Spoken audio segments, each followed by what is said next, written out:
ব্রাহ্মণবাড়িয়া থেকে এসেছি। আজকে আপনারা জানেন যে জুলাই অভ্যুত্থানের মধ্যে ফ্যাসিস্ট শেখ হাসিনা এবং তার দোসররা আওয়ামী লীগ, যুবলীগ, ছাত্রলীগ, সন্ত্রাসী বাহিনীরা আমাদের ছাত্র জনতাকে প্রায় 2000-এর অধিককে শহীদ করেছে এবং নির্মম গণহত্যা চালিয়েছে।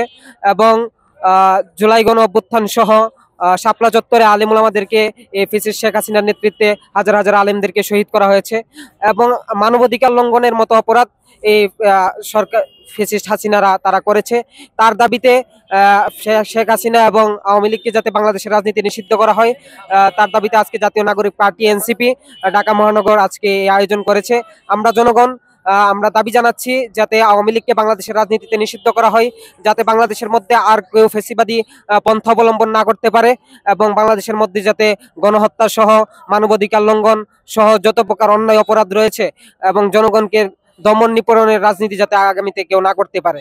এজন্য আমরা অন্তর্বর্তীকালীন সরকারকে উদাত্ত আহ্বান জানাবো, আপনারা জুলাই অভ্যুত্থানের শহীদদের রক্তের বিনিময়ে ক্ষমতায় এসেছেন, যদি জুলাই বিপ্লবের ঘোষণাপত্র যদি এখনো না করেন এবং সংবিধানকে যদি সংস্কার না করেন এবং আওয়ামী লীগকে যদি নিষিদ্ধ না করেন, তাহলে জুলাই অভ্যুত্থান বৃথা হবে বলে আমি মনে করছি। এবং বাংলাদেশের জনগণ আওয়ামী লীগকে 5ই আগস্টে আওয়ামী লীগকে নিষিদ্ধ ঘোষণা করে দিয়েছে, এখন শুধু আনুষ্ঠানিকভাবে রায় ঘোষণা আসার বাকি।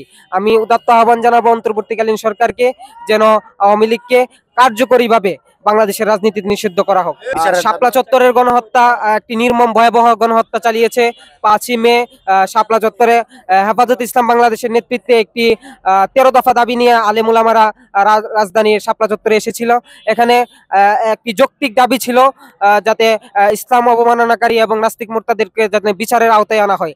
কিন্তু আমরা দেখেছি সেখানে আওয়ামী লীগরা কিভাবে তাদের রাষ্ট্রযন্ত্রকে ব্যবহার করে আওয়ামী লীগ বাহিনী, পুলিশ, সন্ত্রাস এবং র্যাব সহকারে রাষ্ট্রযন্ত্রের প্রতিটা নেতা কর্মীরা তারা এখানে রাতের বেলা আলেম উলামা এবং নিরীহ ছাত্রদের উপর আক্রমণ চালায় এবং হাজার হাজার আলেম উলামাদেরকে তারা নির্বিচারে পাখির মতো গুলি করে হত্যাযজ্ঞ চালিয়েছে। কিন্তু আজও পর্যন্ত শাপলার গণহত্যার আমরা সুনির্দিষ্ট কোনো বিচার দেখতে পাই নাই এবং শাপলার গণহত্যার সাথে যারা জড়িত ছিল তাদেরকে এখনো বিচারের আওতায় আনা হয় নাই। এবং এটার সম্পূর্ণ নেতৃত্ব দিয়েছিল হাসিনা। বাংলাদেশ থেকে ইসলামকে দমন করার জন্য, ইসলামকে মুছে ফেলার জন্য, আলেম ওলামাদেরকে নিশ্চিহ্ন করে দেওয়ার জন্য একটি ভয়াবহ নীলনকশা এঁকেছিল। আমরা আজকে দাবি জানাবো যে আজকে অন্তর্বর্তীকালীন সরকার যিনি হয়েছেন তিনি প্রত্যেকটা অপরাধকে এবং যে শাপলার গণহত্যার যেন একটি কমিশন গঠন করে একটি তদন্তর ভিত্তিতে যারা এখানে জড়িত ছিল, যাদের নেতৃত্বে এই শাপলার গণহত্যা সংগঠিত হয়েছিল, তাদেরকে প্রত্যেককে ফাঁসির আওতায় আনে বাংলাদেশের মধ্যে একটি ইতিহাস রচনা করা এবং শাপলার শহীদদের যারা রয়েছে তাদের একটি পূর্ণাঙ্গ তালিকা প্রকাশ করে যারা আছে তাদেরকে রাষ্ট্রীয়ভাবে তাদেরকে সহযোগিতা করার দাবি জানাচ্ছি।